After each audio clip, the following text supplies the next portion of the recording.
자, 트윈붐 항공기 사라지는 종. 이것도 뭐야? 동체가 2개 있는 거 이걸 트윈붐이라나?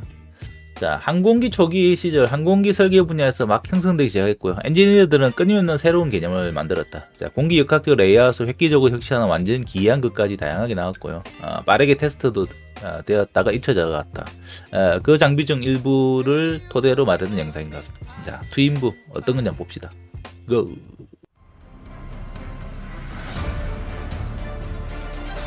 In the early days of aviation, as the field of aircraft design was just beginning to take shape, engineers were constantly experimenting 새로운 with new 개념 실험이 airframe 많았다. concepts. Aerodynamic layouts ranged from 공기 groundbreaking 역학적 innovations to 레이아웃. outright oddities. Many 완전한 were 기한 quickly 것까지. tested, and while some faded into obscurity, others laid the groundwork for future advancements. 어떤 애들은 미래의 Among these 발전을 위해 was the 도움이 twin boom 됐고, design, which offered several 그중 advantages. 하나가 트윈붐. Streamlined engine placement, efficient landing gear configuration with a nose wheel for easier takeoffs 아, and 랜딩 landings, 기어가 and 앞에 the 먼저 나오게. ability to mount 그치, heavy 그치. armaments without gun synchronizers. The design also allowed gunners in the central nacelle a wide range of fire coverage. Most twin-boom aircraft were produced during World War II. Most 2차 commonly, this 세계대전에 많이 layout was 나왔다. used for designing heavy multi-role fighters, such as the Fokker G-1A or the SM-91, as well as reconnaissance planes and even SMV는 seaplanes 이탈리아. like the German BV-138. The most famous example of a twin-boom aircraft with effective tail gunner placement was the Focke-Wulf FW-189. A German reconnaissance plane. Pilots of the Allied forces frequently noted how difficult it was to intercept this aircraft due to the highly advantageous placement of its rear machine guns, which covered nearly the entire rear hemisphere. On the eastern front, the FW-189 earned the nickname Rama, or the frame, for its distinctive square silhouette. Its ease of handling and excellent flight characteristics allowed crews to linger over enemy positions for extended periods of time and maintain stability in the air even when operating on a single engine. The most mass-produced twin-boom aircraft in history, however, was the P-38 Lightning. 그렇죠. P-38을 Developed by the American 말 안 할 company 수가 없지. Lockheed, it was manufactured throughout World War II with more than 야, 이게 10,000 1만 대나 units produced, 만들어졌어. a record unlikely to be surpassed by any future twin-boom design.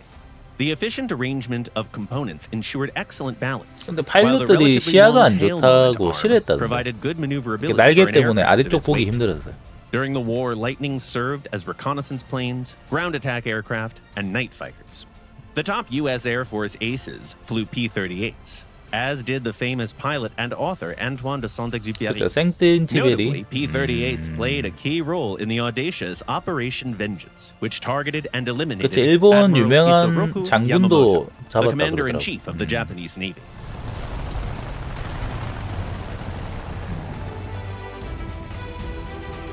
Northrop engineers sought to replicate Lockheed's success. In 1942, they developed the world's first specialized night fighter, the P-61 Black Widow, which was the size and weight of a medium bomber. Its appearance resembled the Lightning, but its production run was far more 얘도 뭐 modest, 레이더 just over 같은 게 700 units. 있었던 것 같습니다. Unofficially, the P-61 is known as the plane that ended the war.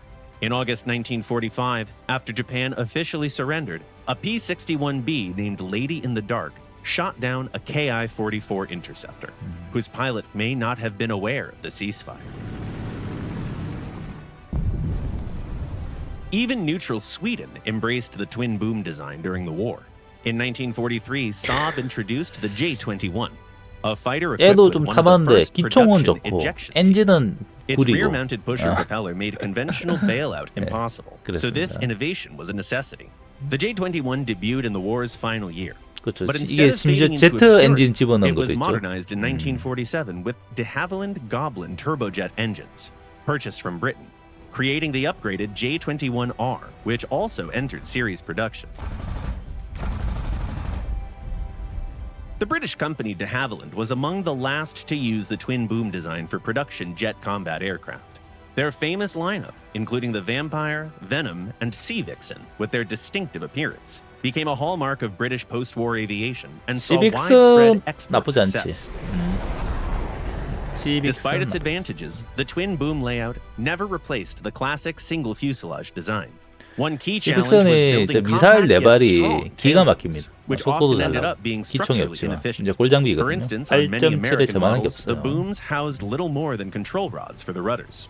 With the advent of the jet age, the large cross-sectional areas of twin boom designs hindered their ability to reach higher speeds, making them less competitive with streamlined single fuselage aircraft.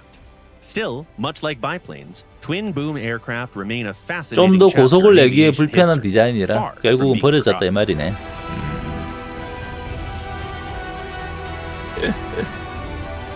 심지어 얘는 그냥 프로기에다가 엔진만 이제 올리는 거야.